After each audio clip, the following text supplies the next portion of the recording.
हाँ जी बेटा, तो लास्ट में हम बीच में थोड़ा टेक्निकल फॉल्ट आ गया था।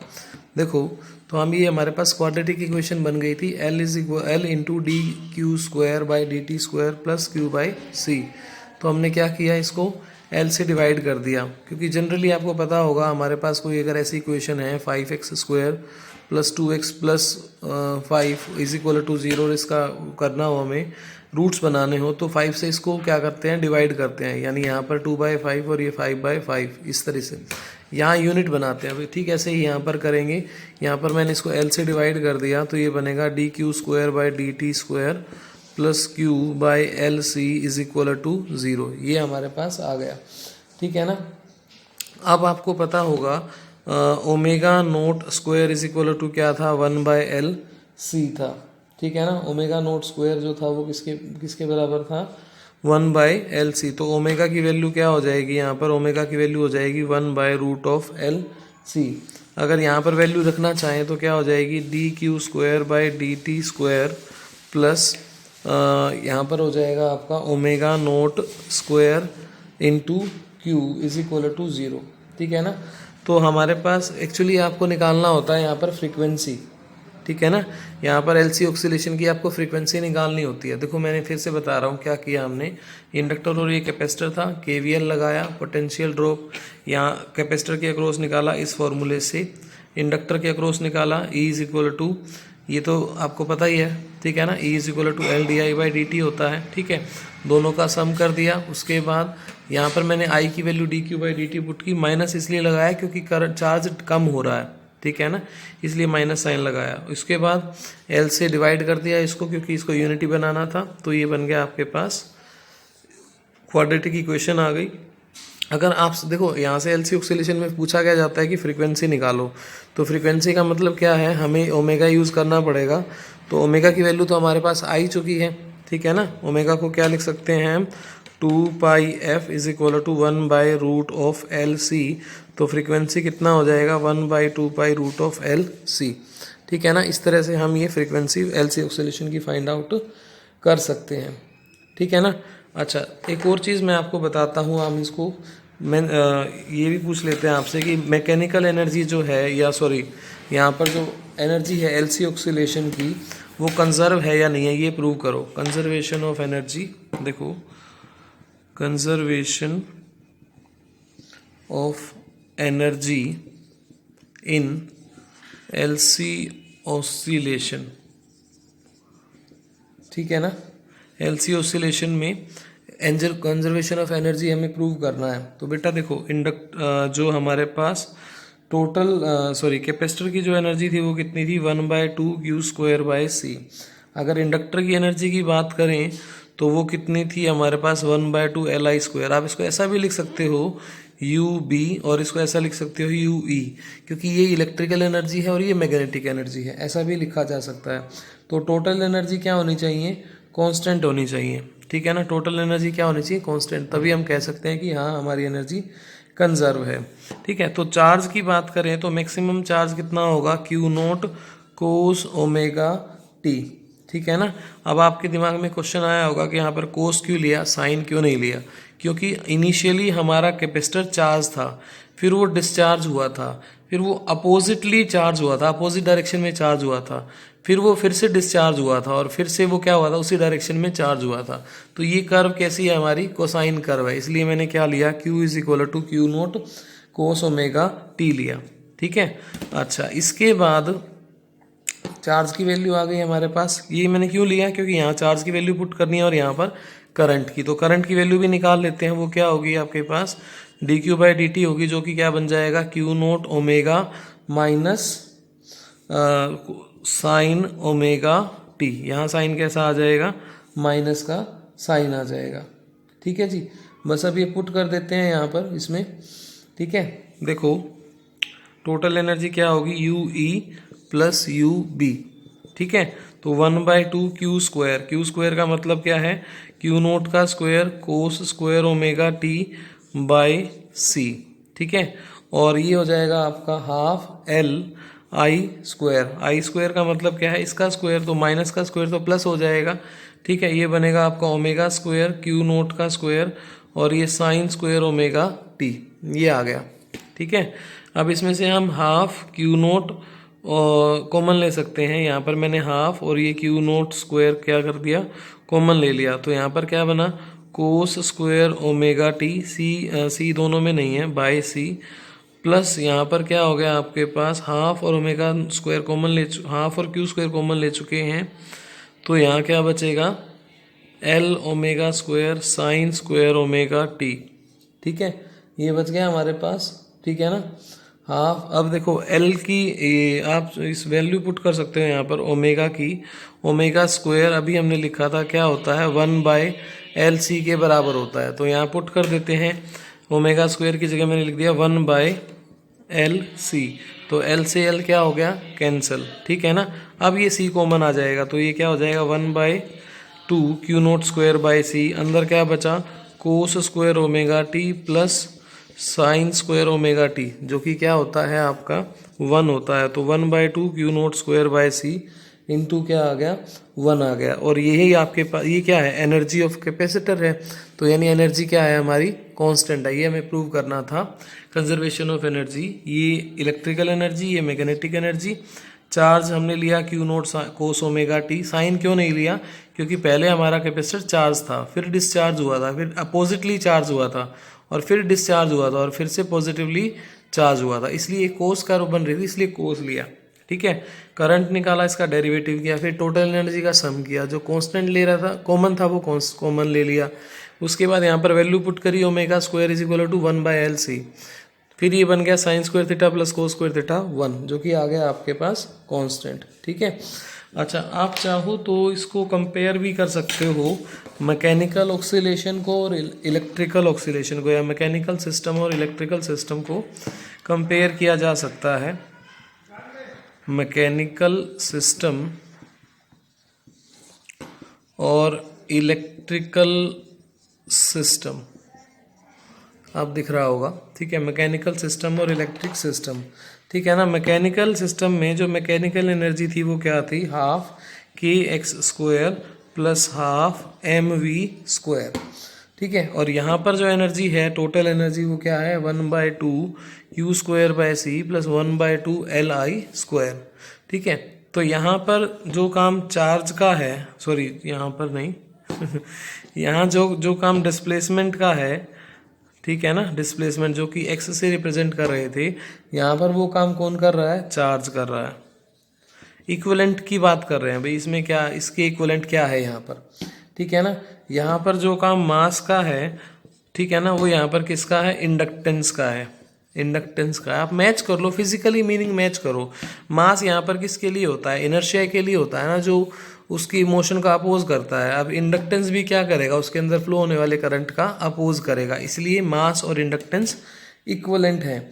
ठीक है ना, यहाँ पर वेलोसिटी क्या है आपके पास, dx/dt। यहाँ पर I क्या है आपके पास, dq/dt। ठीक है, इसी तरह से फोर्स कांस्टेंट लिख सकते हैं। यहाँ पर फोर्स कांस्टेंट की है, यहाँ पर क्या है 1/c। तो ये इसका क्या रहेगा, इनके बीच का कंपैरिजन रहेगा। ठीक है ना, किस किस के बीच में, मैकेनिकल सिस्टम और इलेक्ट्रिकल सिस्टम के बीच में। ठीक है, इसके बाद जो नेक्स्ट है हमारा वो है ट्रांसफॉर्मर। मैं एक बार इसको इरेज कर देता हूँ। ट्रांसफॉर्मर एक इलेक्ट्रिकल इंस्ट्रूमेंट है, नॉट इलेक्ट्रॉनिक इंस्ट्रूमेंट।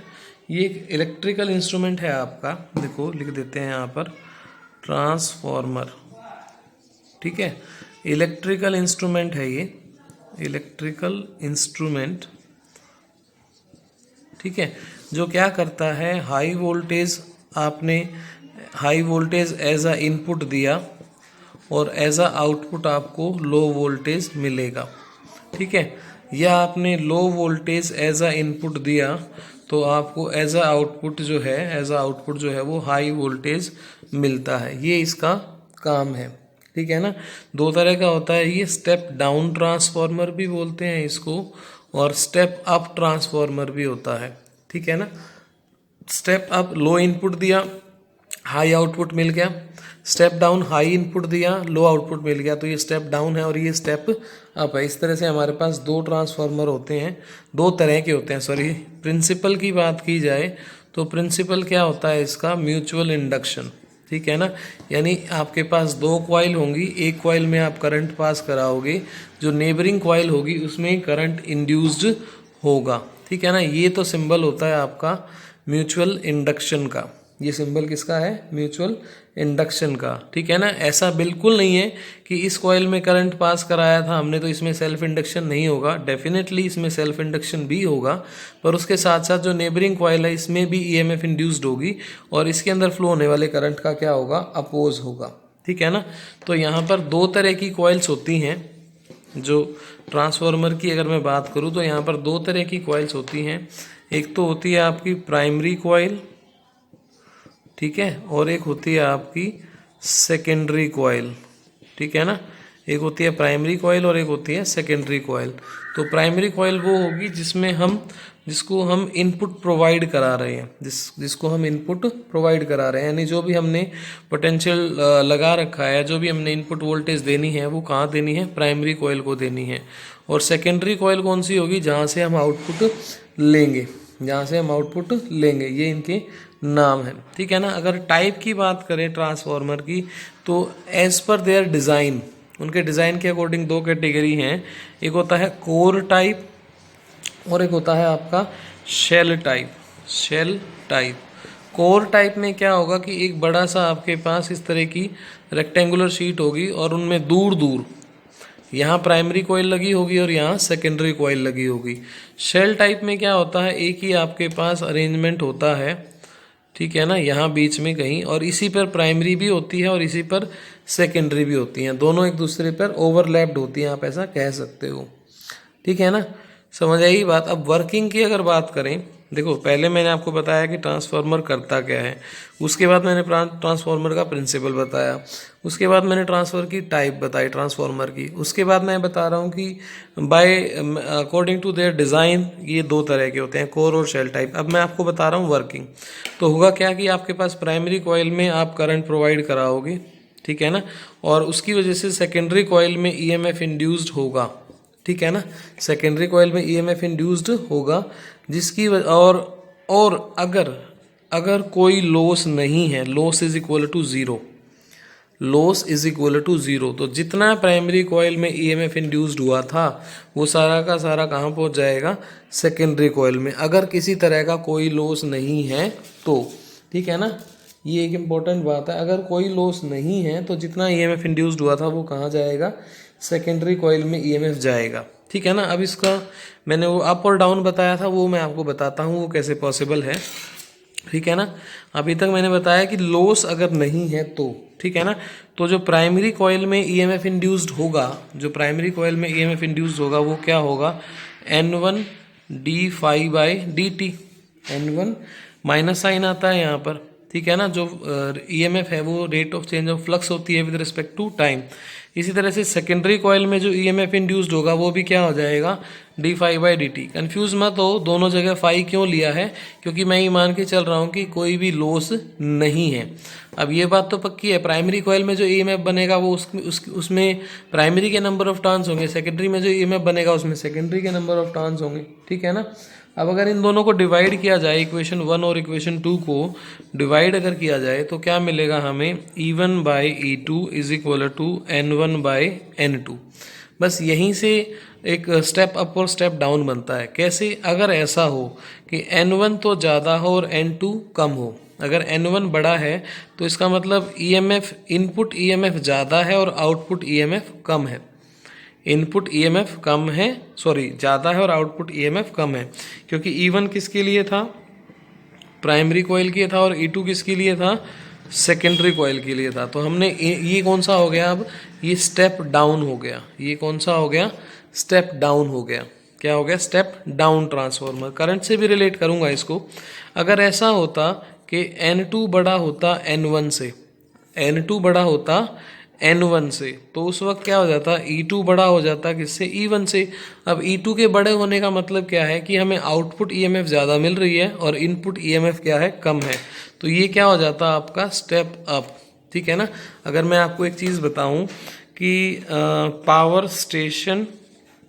स्टेशन, ठीक है, उसके बाद पावर सब स्टेशन, ठीक है, उसके बाद हाउसेस, ठीक है ना। क्या होता है कि पहले बिजली बनती है जहाँ पावर स्टेशन है, कोई भी पावर प्लांट लगा रखा है हमने बहुत बड़ा, ठीक है ना, मान लो वहाँ पर अप्रोक्सीमेटली 6000 वोल्ट हमने पावर जनरेट की, तो यहाँ पर बीच में एक ट्रांसफार्मर होता है जो कि स्टेप अप ट्रांसफार्मर होता है, ठीक है ना। और जब पावर सब स्टेशन पर वो पहुँचता है तो कितना हो जाता है, 11000 वोल्ट हो जाता है स्टेप अप की वजह से।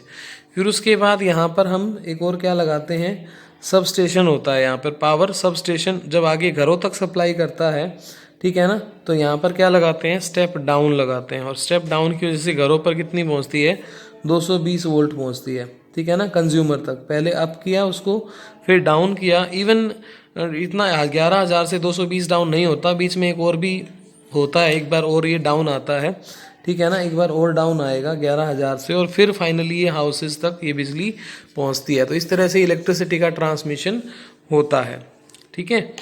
तो मैंने अभी तक आपको क्या बताया, स्टेप अप कब होगा और स्टेप डाउन कब होगा। तो स्टेप अप देखो, ये था आपका N2 बड़ा था तो E2 बड़ा हो जाएगा किससे, E1 से, यानी मुझे ये क्या बना, स्टेप अप बना। तो स्टेप अप बनाना है तो प्राइमरी कॉइल के टर्न कम कर दूंगा और सेकेंडरी के बढ़ा दूंगा।